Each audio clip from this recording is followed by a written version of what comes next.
સ્વામિનારાયણ. અરે તારીખ આજે 22 જુલાઈ 2025. આપણે છેલ્લા 4 દિવસથી ગધેડા મધ્યનું 10મું વચનામૃત જોઈએ છે, જેનો પ્રશ્ન બહુ મહત્ત્વનો પ્રશ્ન ભગવાને પૂછેલો છે અને ભગવાને જેનો જવાબ આપે છે કે ભાઈ જ્ઞાન, વૈરાગ્ય અને ભક્તિ, એમાં ભગવાનને વિશે પ્રીતિ થયામાં વિશેષ કારણ કોનામાં છે? જ્ઞાનમાં છે, વૈરાગ્યમાં છે કે ભક્તિમાં છે? આપણે પહેલે દિવસે ભગવાને વૈરાગ્યનું સ્વરૂપ સમજાવ્યું, પછી બીજે દિવસે જોયું જ્ઞાનનું સ્વરૂપ શું છે, સાંખ્ય અને યોગ. ત્રીજે દિવસે થોડું ઘણું આપણે ભક્તિનું સ્વરૂપ જોયું અને ગઈકાલે પાછું આપણે ભક્તિનું સ્વરૂપ જોયું કે ભક્તિ જે આપણે માનીએ છીએ એ પ્રકારની ભક્તિ નહીં. ભગવાને શું વાત કરી કે ભાઈ ભગવાનને વિશે ભક્તિ, તો એ ભક્તિ કોને કહેવાય? તો ભાઈ ભગવાન બે પ્રકારના ચરિત્ર જ્યારે અહીંયા અવતાર ધારણ કરે છે ત્યારે કરે છે. એક તો દિવ્ય ચરિત્ર કરે છે ને બીજા પ્રાકૃત એટલે માનુષ ચરિત્ર કરે છે. તો દિવ્ય ચરિત્રને વિશે તો ભગવાનનો ભક્ત હોય કે અભક્ત હોય, દેવતા હોય કે અસુર હોય, એ બધાને કોઈ પ્રકારનું દિવ્યપણું દેખાય. કારણ કે દિવ્ય ચરિત્ર છે શું? તો દિવ્યનો અર્થ જ એવો થાય કે જે સામાન્ય ચરિત્ર નથી, સમજો, જે અસામાન્ય છે. આપણે કહીએ ને અંગ્રેજીમાં યુનિક, વિશિષ્ટ પ્રકારના ચરિત્રો છે, જે બીજા જીવોથી ન થઈ શકે એવા ચરિત્રો છે. એટલે એ પરમાત્મા પુરુષોત્તમ નારાયણ જ જે ચરિત્ર કરી શકે એવા ચરિત્રો જ્યારે ભગવાન કરે ત્યારે તો બધાને બરાબર લાગે, ઓહો વાહ વાહ વેરી ગુડ. પણ જ્યારે ભગવાન માનુષ ચરિત્ર કરે, પ્રાકૃત ચરિત્ર કરે, કેવું કે જ્યારે સીતાજીને ઉપાડી ગયેલો રાવણ ત્યારે ભગવાન રામચંદ્રજી રોતા હતા, તે જ્યારે એમ કે જરાસંઘ જોડે ભગવાન યુદ્ધમાં હારી ગયા, તે પછી ભગવાન એમ કહે કે યુદ્ધ ભૂમિ છોડીને ભગવાન ભાગી ગયા, તે આવા બધા ભગવાન જ્યારે ચરિત્ર કરે ત્યારે એ ચરિત્રને વિશે જેને સંશય ન થાય અને ભગવાનને વિશે એની ભક્તિ જે છે કે નિશ્ચય જે છે એમાં કોઈ પણ પ્રકારનો સંકલ્પ કે ડગમગાટ ન થાય, ત્યારે સમજવાનું કે ભાઈ આને ભગવાનનો નિશ્ચય પાકો છે, આને ભગવાનની ભક્તિ જે છે તે પાકી ભક્તિ છે. શ્રીજી મહારાજે પણ એવા ઘણા ચરિત્રો કરેલા છે, બરાબર.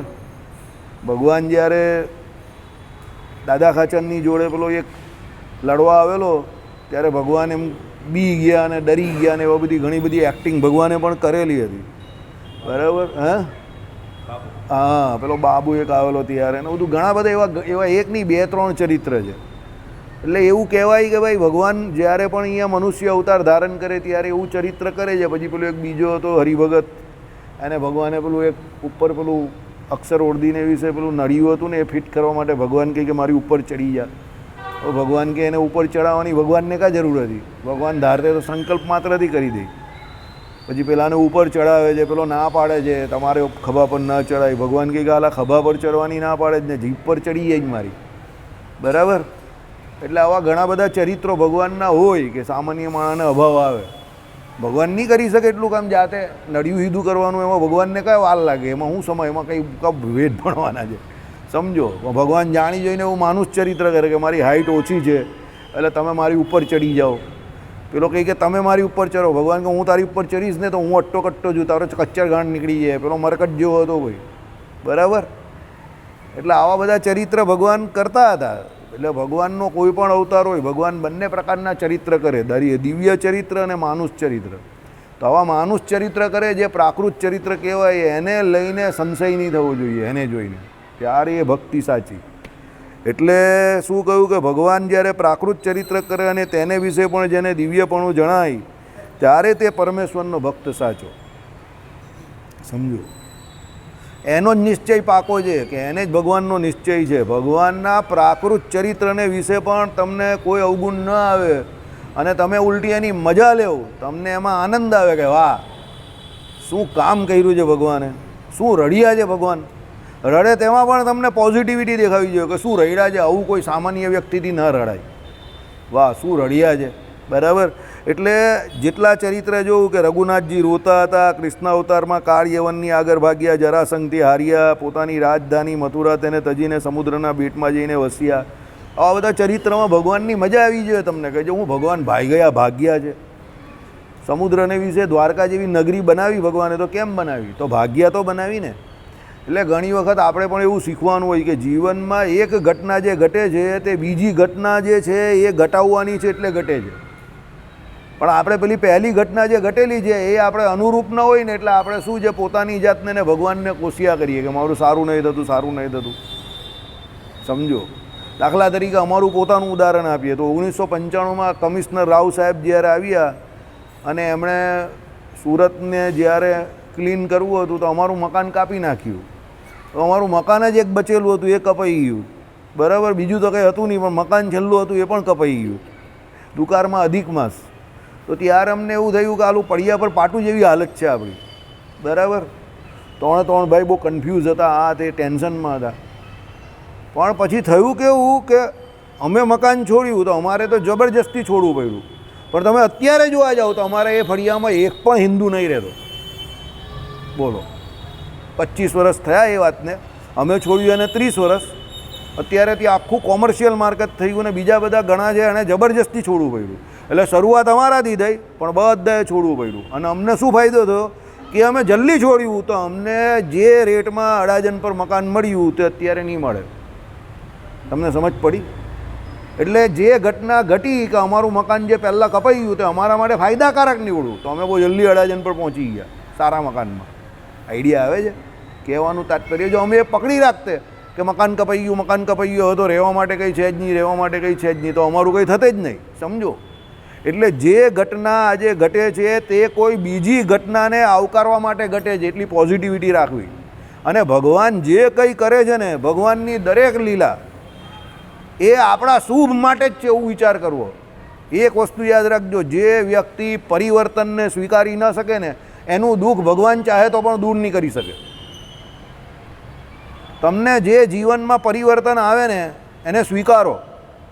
પરિવર્તનને તમે જેટલા સ્વીકારતા જલ્દી થઈ જશો ને, દાખલા તરીકે બાળપણ પછી યુવા અવસ્થા આવી તો જવાબદારી વધી, તો બાળપણ તો આપણું ચાલ્યું જ ગયું ને. તમારા લોકોનું બાળપણ ચાલ્યું ગયું અત્યારે. હવે તમે નાના છોકરાઓ જેમ રમતા હતા એવી રીતે ખુલ્લા થઈને નહીં રમી શકો. તો બાળપણ ગયું એના ભોગે જુવાની આવીને, સમજો. પણ હવે બાળપણ ગયું એને રડવાથી કોઈ ફાયદો નથી. હવે યુવા અવસ્થા આવી તો એની જવાબદારી નિભાવી છે.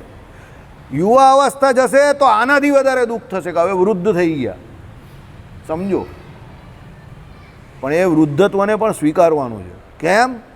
એ વૃદ્ધત્વ તમને એ નિશાની આપે છે, એ એલાર્મ આપે છે, એ સાવધાની અને સાવચેતી આપે છે કે ભાઈ વૃદ્ધત્વ પછી બીજી કોઈ અવસ્થા આવતી નથી. હવે નોટિસ આવી ગઈ. હવે શું છે, આ લોક છોડવાની તૈયારી કરવાની છે. યુવા અવસ્થા આવે ત્યારે જવાબદારી આ લોકની વધારવાની તૈયારી કરવાની, તેમ વૃદ્ધત્વ આવે તો છોડવાની તૈયારી કરવાની છે. તો વૃદ્ધત્વનો પણ સ્વીકાર કરો. પછી એને સ્વીકાર ન કરીને દુઃખી થવાની જરૂર નથી કે લોકો મને કાકા કાકા કહેતા થઈ ગયા, કે કાકા પણ મને હવે કાકા કહે છે. બરાબર, એ તો હાઈટ કહેવાય કે કાકા મને કાકા કહે છે કોઈ. સમજો.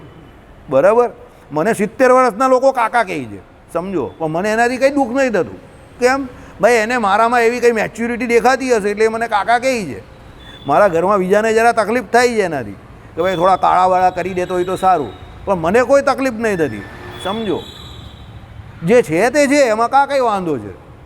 અને જે કંઈ છે તે બીજું તો બધું માનસિક છે, બાકીનું બધું બહાર તો ફિઝિકલ ચેન્જ તો થયા જ કરવાના છે. Change is always accepted. સમજો. હું તો એક્સેપ્ટ કરી જ દઉં છું બાય મી. જે ન કરે એ દુઃખી થાય છે. કહેવાનો મતલબ એવો છે કે ભગવાનના પણ આ પ્રમાણે પ્રાકૃત ચરિત્ર આ લોકને વિશે આવે ને એટલે એ મનુષ્ય સહજ સ્વભાવથી બીજા જીવ જે કરતા હોય એ પ્રમાણે જ ભગવાન પણ કરે. એમાં જેનો નિશ્ચય ડગમગાટ નહીં થાય કે એમાં જેને એવું ન થાય કે આવું ભગવાન કેમ કરતા હશે, એ ભક્ત સાચો. અન્યથા કરતોમ પણ ભગવાનનું આવે. જ્યારે ભગવાન અહીંયા ન હોય ત્યારે આપણી જોડે એવી ઘણી ઘટનાઓ ઘટે કે જેમાં આપણા જીવનમાં બહુ મોટો કહે ને ધડ મૂળથી ફેરફાર આવી જાય. પણ એ ફેરફાર જે કંઈ છે તે આપણા ભવિષ્ય માટે જ છે. તમને આ લોકમાં કંઈ નથી મળતું તો એ નથી મળતું તો એનો વિચાર એવો ન કરવો કે ભગવાન મને નથી આપતા. એનો વિચાર એવો કરવો કે મારી પાત્રતા ન હશે. સમજો. આપણામાં એ પાત્રતા ન હોય એટલે ભગવાન નથી દેતા. સમજી જાઓ. બાકી આપણી પાત્રતા જે દિવસે હશે ત્યારે જે વસ્તુ આપણે મળવાની હશે તે સીધી સટ ખોળામાં આવીને બેસી જશે. એટલે પહેલાં પાત્રતા કેળવો. અંગ્રેજો પણ હવે કહેતા થઈ ગયા, પહેલાં ડિઝર્વિંગ બનો, બરાબર, પછી ડિમાન્ડિંગ બનો. આપણે શું કરીએ, પહેલાં ડિમાન્ડિંગ બનીએ છીએ, પછી આપણે એમ થાય કે ડિઝર્વિંગ તો મળશે ત્યારે થઈ જ જઈશું ને. ના, પહેલાં ડિઝર્વિંગ બનો. ડિઝર્વિંગ એટલે પહેલાં પાત્રતા કેળવો, પછી એની ડિમાન્ડ કેળવો. આપણે શું પહેલાં ડિમાન્ડિંગ બનીએ, અંગ્રેજો પણ આ વાત માને છે કે પહેલાં ડિઝર્વિંગ બનો, એટલે ભગવાન યોગ્યતા, ડિઝર્વિંગ એટલે યોગ્યતા કેળવો, એટલે તમે જેને યોગ્ય હશો એ ભગવાન તમને દઈ જ દેશે. એટલે તમારી પાસે અત્યારે જે કંઈ નથી કે જેની તમને ઉણપ વર્તે છે ને એની તમે યોગ્યતા નહીં કેળવી. બીજું તમને એમ થાય કે મેં નહીં કેળવી તો બીજાને કેમ મળે છે, એ યોગ્ય છે? અરે ભાઈ, એણે એક ક્ષેત્રમાં આજે નહીં ને ભૂતકાળમાં ગમે ત્યારે આ જન્મમાં નહીં ને પૂર્વજન્મમાં એક ક્ષેત્રમાં પર્ટિક્યુલરલી જે ક્ષેત્રમાં તમને નથી મળીને એને સફળતા મળેલી છે તો એણે એક ક્ષેત્રમાં ગમે ત્યારે કોઈને કોઈ બીજ નાખેલા છે. સમજો, એ અત્યારે કેવો ગગો છે કે ચગો છે કે ડગો છે એ ના જો. તમે કેવું કે અત્યારે તો હાવ ગગા જેવો દેખાય છે. અરે ભાઈ, અત્યારે એ ભલે ગગો છે પણ અત્યારે વંશ ગગા ઓલવેઝ નોટ એ ગગા. એ કંઈક પૂર્વે કંઈક સુકૃત એ ક્ષેત્રમાં એ ફિલ્ડમાં કરીને આવેલો છે, એટલા માટે એને એના કર્મનું ફળ મળે છે. પરમાત્મા કોઈ દિવસ કોઈ જીવ જોડે અન્યાય નહીં કરતા. યાદ રાખજો, ભગવાન હંમેશા દરેક જોડે ન્યાય જ કરે છે. અહમ ભક્ત પરાધીન કહ્યું કે ભગવાને શાસ્ત્રોમાં જે એમ કહ્યું કે હું મારા ભક્તોનો પક્ષ લેઉં છું અને ભક્તો જોડે જ મારું પક્ષપાતી વલણ છે, એ આખી અલગ વાત છે. પણ કર્મના સિદ્ધાંતની વાત છે ત્યારે ભગવાન તમે જોજો કોઈની જોડે પક્ષપાત નહીં કરતા. તો ભગવાનના જે કોઈ ચરિત્ર હોય કે આપણી જોડે પણ જે કોઈ ઘટનાઓ ઘટે એની અસર આપણી ભગવત ભક્તિ પણ ના થવી જોઈએ. ઘણા બધા હરિભક્તોને જો થોડી ઘણી કંઈ તકલીફ પડે આમ તેમ ભગવાન મારી આવે જોતા જ નહીં, હવે તો મંદિર આવતો જ નહીં, મારી બા બહુ દુઃખી થયા, બાપા બહુ દુઃખી થયા, રોજ સવારે મંગલામાં આવતા હતા તો કંઈ થયું નહીં એટલે મેં તો આવવાનું જ બંધ કરી દીધું. ચાલો, થઈ ગયું તારું સત્યાનાશ. હવે તે આવવાનું બંધ કરી દીધું એનાથી ભગવાનને કેટલો ફેર પડ્યો? અમારા જે એક સંબંધી હતા તે એવું કે મારી બા રોજ મંગળામાં આવતા હતા, બહુ દુઃખી થયા, ભગવાન એને લઈ જ નહીં ગયા. ભાઈ મેં કેટલો સમય દુઃખી થયા? તે કંઈ 15 દિવસ મહિનો લે, 15 દિવસ મહિનો દુઃખી થયા અને બહુ સમય દુઃખી થયા એવું કહે છે. મેં એને કહું, મને એમ થાય કે આને હકીકતમાં તકલીફ વસ્તુ શું છે ખબર નથી એટલે આવું કહે છે. લોકો કેટલી સેવા કરાવે છે મા બાપની એ એને ખબર નથી મેં કહું એટલે આવું ભાષણ કરે છે. સમજો, એટલે ભગવાન ઉપર ખોટો આક્ષેપ ન નાખવાનો.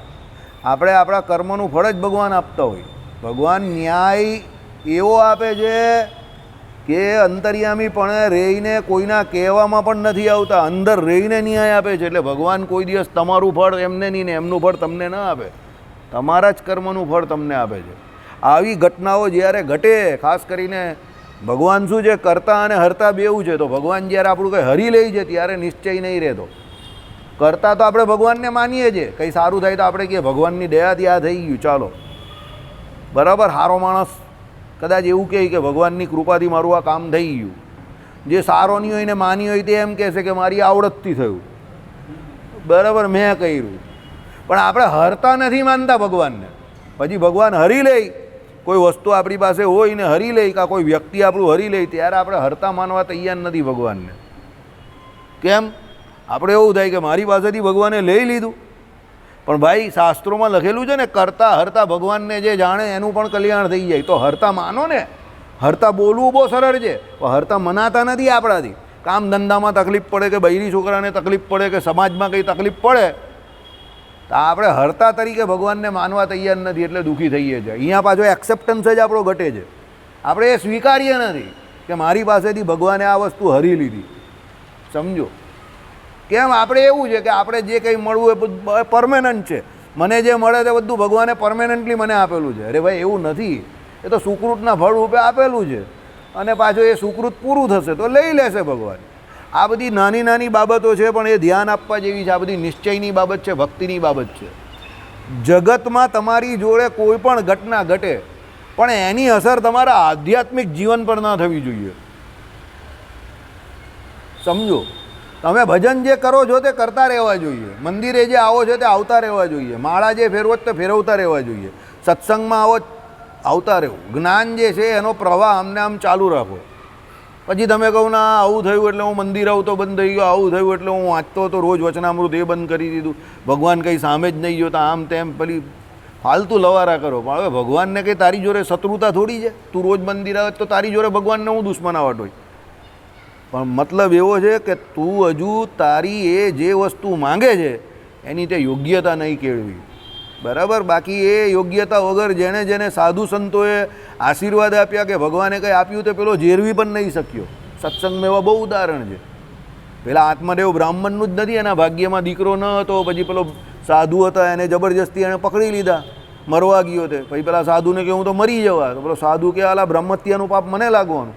તેણે પેલું ફળ હતું તે આપી દીધું, જા તને આ ફળ ખવડાવી દેજે તારી ઘરવાળીને, છોકરો થઈ જશે. એની ઘરવાળીને આપ્યું, એની ઘરવાળી પેલી એ તો ખાધું નહીં, બરાબર. પછી એની બેનને આપ્યું ને પછી પેલો ધુંધુકારી થયો ને બધી કેટલી બધી મગજમારી થઈ. તમને તો ખબર જ છે ને, ભાગવતજીના મહાત્મયમાં જ આવે છે. એટલે એના ભાગ્યમાં ન હતું, પણ એને જોરાવરે કરીને ભગવાન પાસે લડીને પેલા સાધુ પાસે લડીને માંગ્યું તો પેલો છોકરો કેવો આવ્યો, બરાબર. આખા ખાનદાનનું એનું ધનોત પનોત કાઢી નાખ્યું, છેલ્લે એનાથી એ કંટાળી ગયો. સમજો. એટલે જે વસ્તુ કે વ્યક્તિ આપણા ભાગ્યમાં ન હશે, તમે એને જોરાવરે કરીને માંગશો ને તો એ તમારા દુઃખનું કષ્ટનું કારણ બનશે. સમજો. એટલે ભગવાન જે નથી કરતા એ પણ આપણા માટે સુખદાયક છે એવું માનીને ચાલો. આપણે એવું નથી માનતા. કર્તુમ, અકર્તુમ અને અન્યથા કર્તુમ, ત્રણે ત્રણ ભગવાન છે. કર્તુમ એટલે આ જગતમાં જે કંઈ થઈ રહ્યું છે તે મારા ભગવાનની ઈચ્છાથી થઈ રહ્યું છે. અકર્તુમ જે નથી થઈ રહ્યું તે મારા ભગવાનની ઈચ્છાથી નહીં થઈ રહ્યું. અને અન્યથા કર્તુમ, વરસાદ પડ્યો અને બંધ થઈ ગયો. હમણાં જ આવ્યો, આ ભાઈ આવ્યા અને આ વરસાદ આવ્યો અને બંધ થઈ ગયો. લેવું, રેલ આવી ગઈ ઘણી જગ્યા પર, મકાનો પડી જાય છે, કેટલા લોકોની જાનહાનિ, કેટલા લોકોની રોજીરોટી, કેટલું બધું ચાલ્યું જાય છે. આ અન્યથા કર્તુમ પણ જ ભગવાનનું. શાસ્ત્રોમાં એ જે લખેલું હોય એને સમજવું પડે.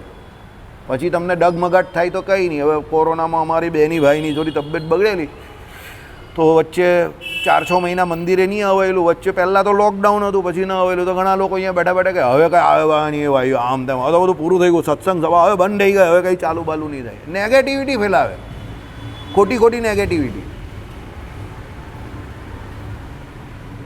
હવે એવી નેગેટિવિટી ફેલાવવાની કોને જરૂર? તમને કોઈએ ફોન કરેલો અહીંયા કે અમે નથી આવવાના? કે તમને કોઈએ કહેલું એવું કે સભા બંધ થઈ ગઈ? બરાબર. પણ એવી નેગેટિવિટી ફેલાવવાની કાં જરૂર હતી? હવે કંઈ આવવાના નથી એ લોકો, હવે તો કંઈ નહીં, એ લોકોના અવગુણ આવી ગયો એવું પણ કહેતા હતા કહેવાવાળા. એ લોકોના અવગુણ આવી ગયો ભગવાનનો. અરે ભાઈ, તારી જોડે કોણે વાત કરી? કોઈ એક ફોન તો તને કર્યો નથી. જેની જોડે વાત કરી એ તો એવું કંઈ બોલતા નથી. તારી જોડે કોઈ એક રૂપિયાની મદદ નહીં માગી કે તને ફોન નહીં કર્યો, તું કે અવગુણ આવી ગયો. અરે અવગુણ આવી ગયો તો ક્યાંથી અવગુણ આવ્યો ભાઈ? આ અવગુણ આવી ગયો તને દેખાય છે. એટલે આવી ખોટી બાબત, આવી ખોટી વાત પણ કોઈને વિશે ન ફેલાવવી. સમજો. આમાં શું થાય, તમે કેટલી કોડીના માણસ છો ને એ તમારી કિંમત થઈ જાય. બરાબર. પાછો પેલો ડાયલોગ જ મારી, જિંદગી મેં અગર બડા આદમી બનના હૈ એસી છોટી છોટી હરકતે કરના બંધ કર દો.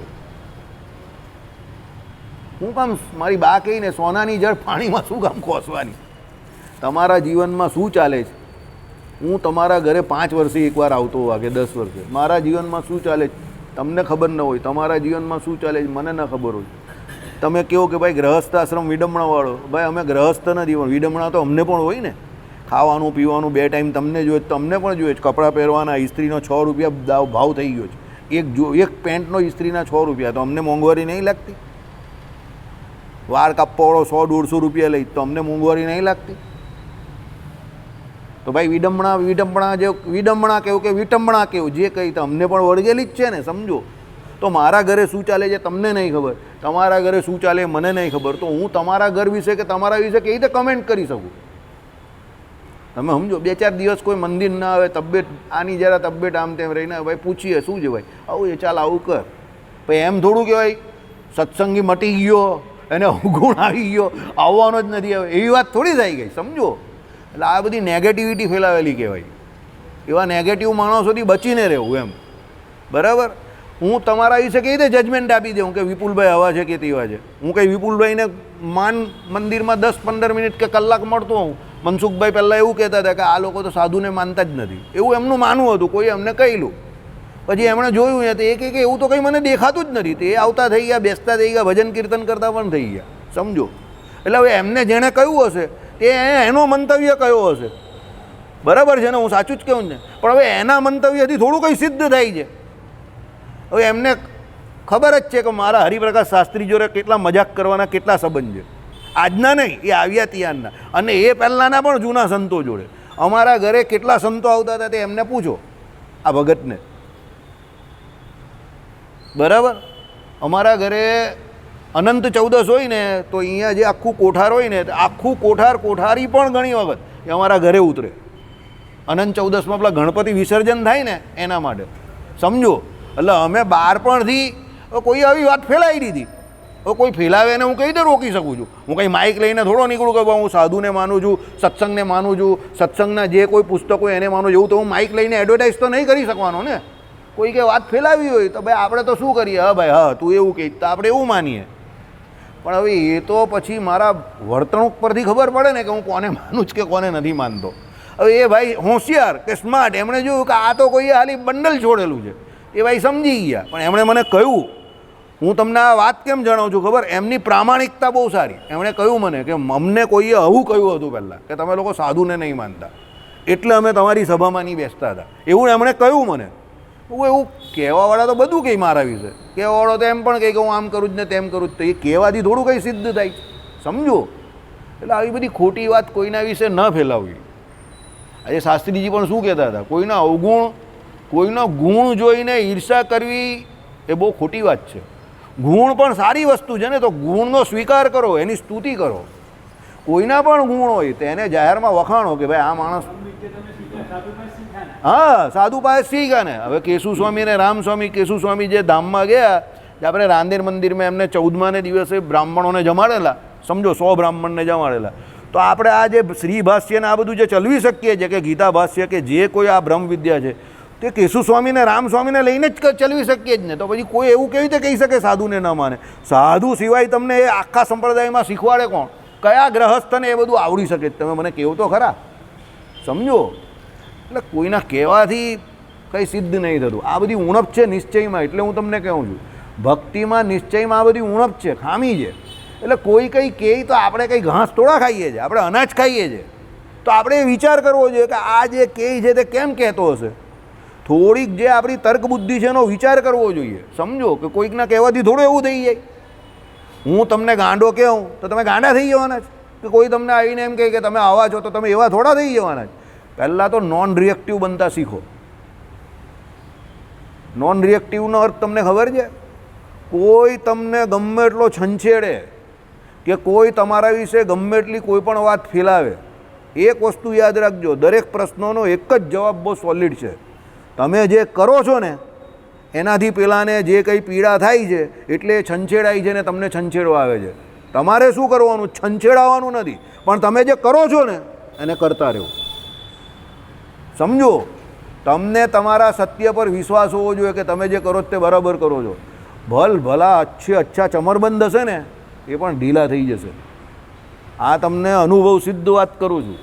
કારણ કે એક વસ્તુ યાદ રાખજો, તમે કોઈને પણ આખી જિંદગી ખોટા ચશ્મા નહીં પહેરાવી શકવાના. તમે જેવા છો ને એ ખબર પડશે જ. એટલે તમારે એ કોઈને કહેવાની કે એડવર્ટાઇઝ કરવાની પણ જરૂર નથી કે હું આવો છું.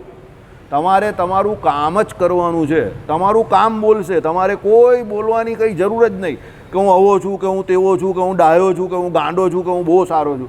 કંઈ કહેવાની જરૂર નહીં.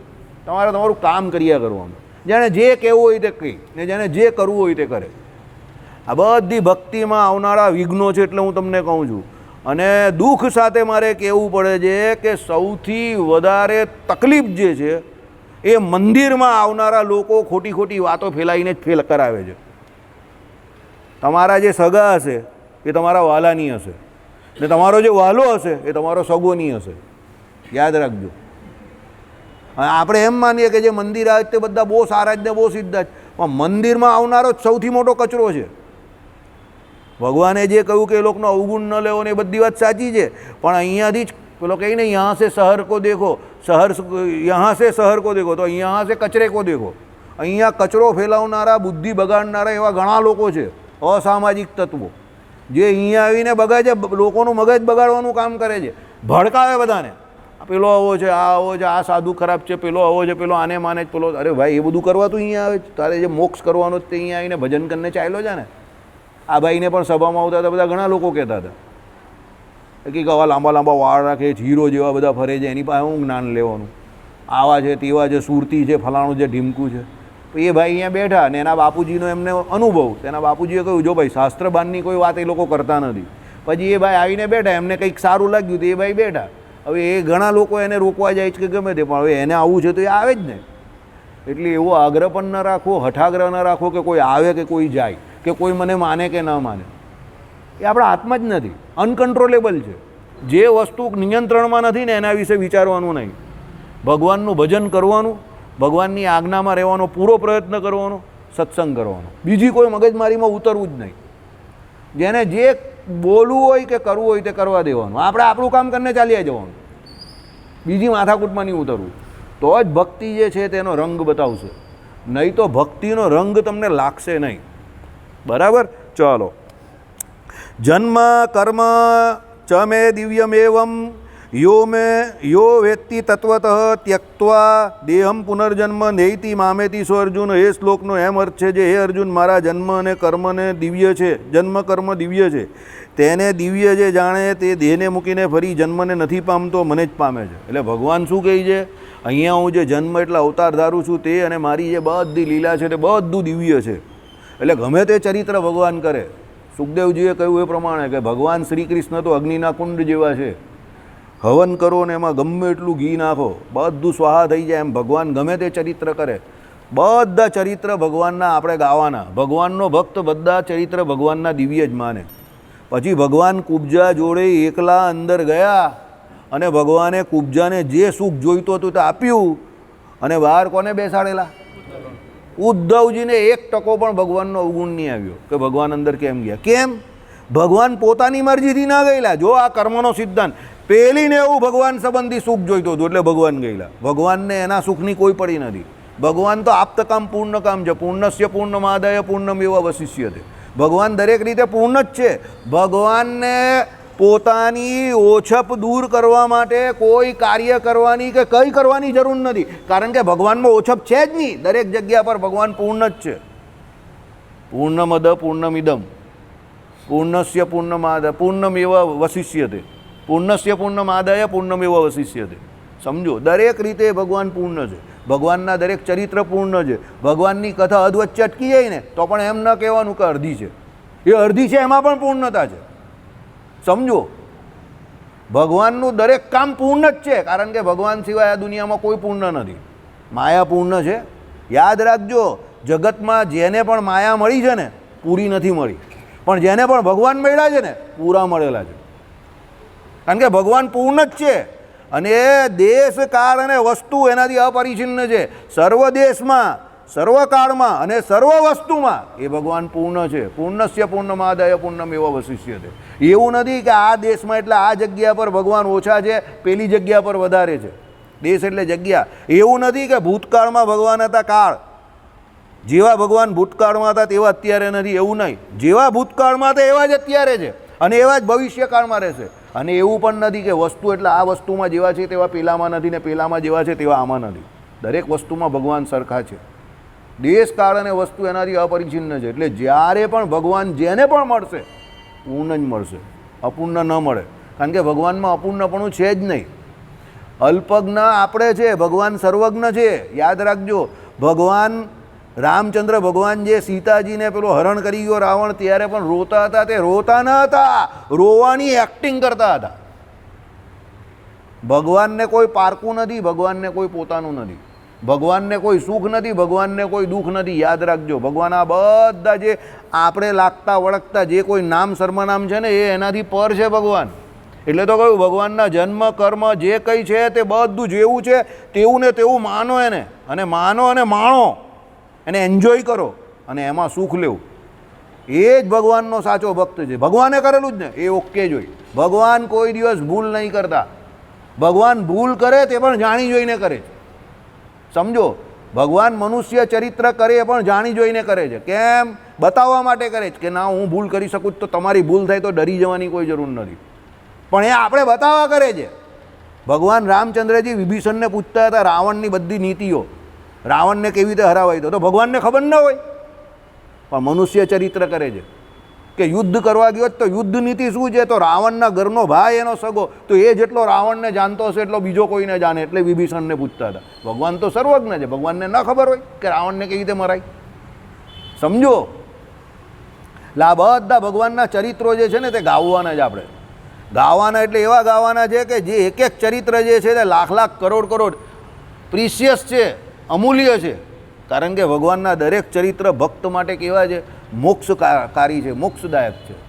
એટલે ભગવાન જે કરે તે એ ઓકે જ હોય, એવું પૂછવાનું જ નહીં કોઈ કે ભગવાને આવું કેમ કર્યું. આજે જે ઘરી ભગત પૂછતા હતા કે અહલ્યા ગૌતમજી જોડે તો હતા ને પતિવ્રતામાં એનું નામ છે ને ઇન્દ્ર જોડે આવું કર્યું તો પણ એને પતિવ્રતા કહેવાય? મેં કહું હ, તો પણ એને પતિવ્રતા કહેવાય.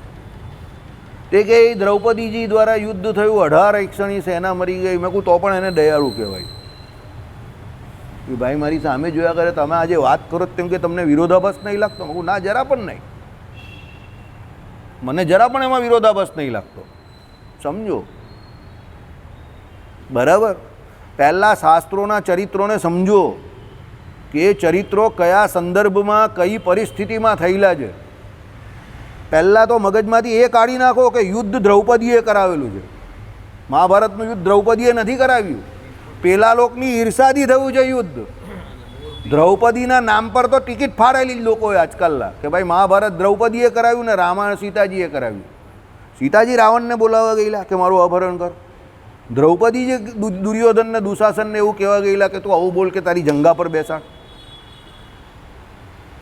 તો કામ તો પેલા લોકોએ ખોટા કરાવેલા ને, તો લોકો ખાલી ખાલી કહી જેવું કે એક બાજુ મહાભારત એક સ્ત્રીએ કરાવી દીધું, એક બાજુ એક રામાયણ, બંને સ્ત્રીઓએ કરાવી દીધા. સ્ત્રીઓએ નથી કરાવ્યા, પેલા લોકોની દાનતે કરાવ્યા, નિયત ખરાબ થઈ એણે કરાવ્યા. સમજો. શાસ્ત્રોના પૂર્વાપરના સંબંધને સમજો. દુર્યોધન અને દુશાસને જે કામ કર્યું, કુરુવંશની લાજ જાય એવું, એને કારણે બધા કૌરવો મહાભારતના યુદ્ધ વિશે માર્યા ગયા. દ્રૌપદીજીને લીધે નહીં માર્યા ગયા. રાવણે સીતાજીનું હરણ કર્યું એટલે આખું એનું કુળ જે છે તે મરી ગયું. એમાં સીતાજીનો કા કઈ વાંક હતો? બરાબર. એટલે જે લોકો એવું કહ્યું ને કે બે સ્ત્રીઓએ એક રામાયણ અને એક મહાભારત કરાવી નાખ્યું, સાલા મૂર્ખ છે એ લોકો, એને સમજ નહીં પડતી. એ લોકોની બુદ્ધિએ કરીને પેલા લોકોએ બુદ્ધિનું દેવાળું ફૂક્યું, એમાં મરી ગયા એ લોકો. એ આપણે શીખવાડે છે કે ભાઈ ગમે એવો રાવણ જેવો વિદ્વાન માણસ હોય પણ આવું કંઈક કામ કરે તો એની પણ સત્તા, મહાસત્તા બધું ધડ મૂળથી નીકળી જાય, જડ મૂળથી જાય. એટલે આપણે શીખવાનું છે, એના માટે આ બધા ચરિત્રો છે. બરાબર. ચલો.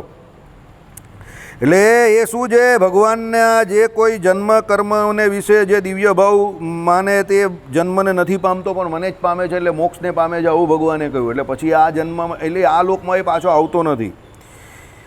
માટે જે ભગવાન દિવ્ય ચરિત્ર કરે તે તો ભક્ત અને અભક્ત બેઉને દિવ્ય જણાય, પણ જ્યારે ભગવાન મનુષ્ય જેવા પ્રાકૃત ચરિત્ર કરે તો પણ તેને વિશે પણ જેને દિવ્યપણું જ જણાય, પણ કોઈ રીતે ભગવાનના તે ચરિત્રમાં અભાવ આવે નહીં. એવી જેની બુદ્ધિ હોય તેને પરમેશ્વરની ભક્તિ કહેવાય. બરાબર. દિવ્ય ચરિત્રમાં બધા ઓકે ઓકે કરે, પણ આવા મનુષ્ય ચરિત્ર કરે ને ભગવાન, ત્યારે આપણે એવું નહીં થવું જોઈએ કે ભગવાન આવું કેમ કરતા હશે. ભગવાન છે કરે યાર. ધણીનો ધણી કોઈ નથી, બાપનો બાપ કોઈ નથી. આપણી પાછળ જે બાપનું નામ આ જન્મે લાગેલું છે તે આખી જિંદગી રહેશે. એ બાપ નહીં બદલાય. સમજો. મેં તો એડવર્ટાઇઝ આપેલી તો નહીં બદલાયો ને પેપરમાં કે બાપ બદલવો છે, જેને યોગ્યતા હોય તે બધા નામ નાખે. એક નામ નહીં આવ્યું.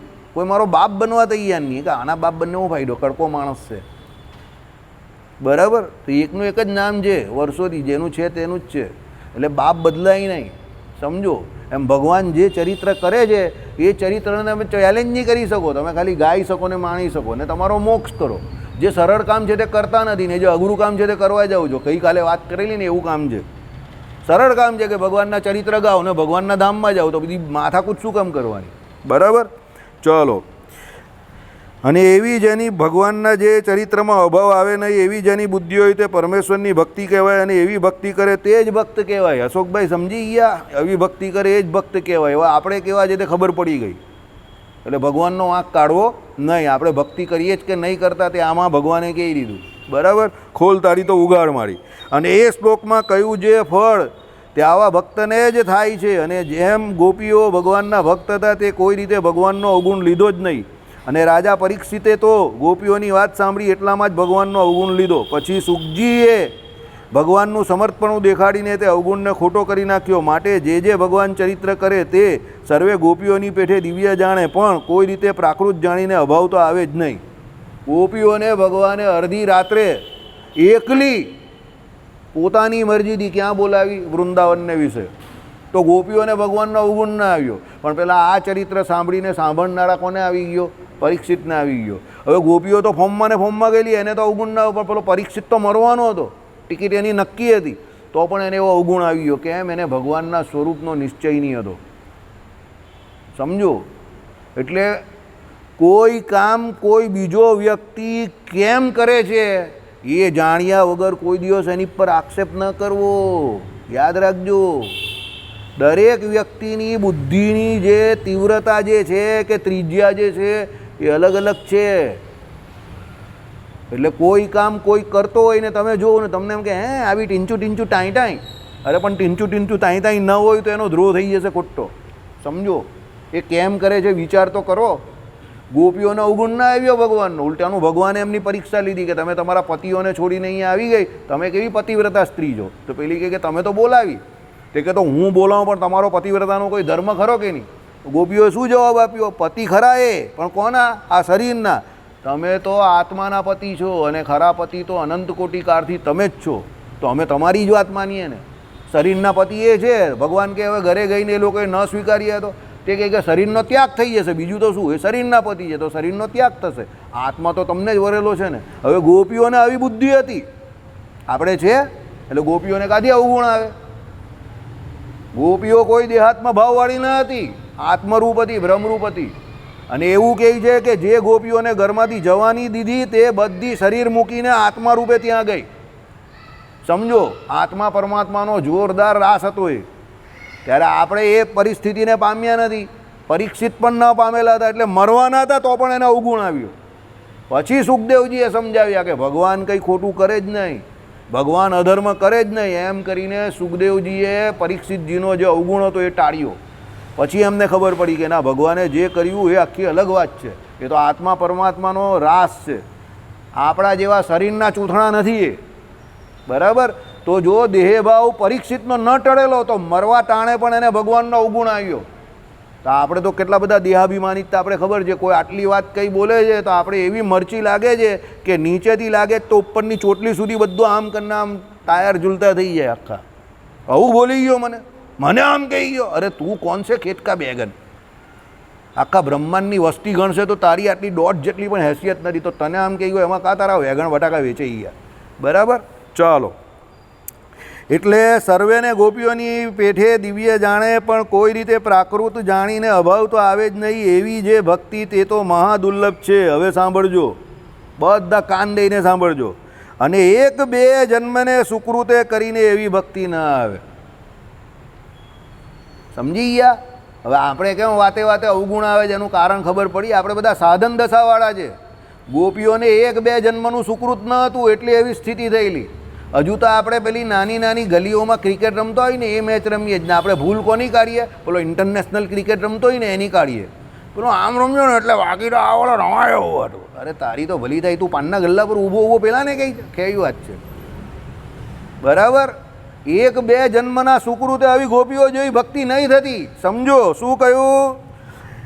ન આવે. એ તો અનેક જન્મના જ્યારે શુભ સંસ્કાર ભેગા થાય ત્યારે તેને ગોપીઓના સરખી ભક્તિ ઉદય થાય છે. અનેક જન્મના શુભ સંસ્કાર. અહીંયા દાદા ખાચરનું નામ નહીં કહ્યું, સમજજો, ગોપીઓનું નામ કહ્યું છે.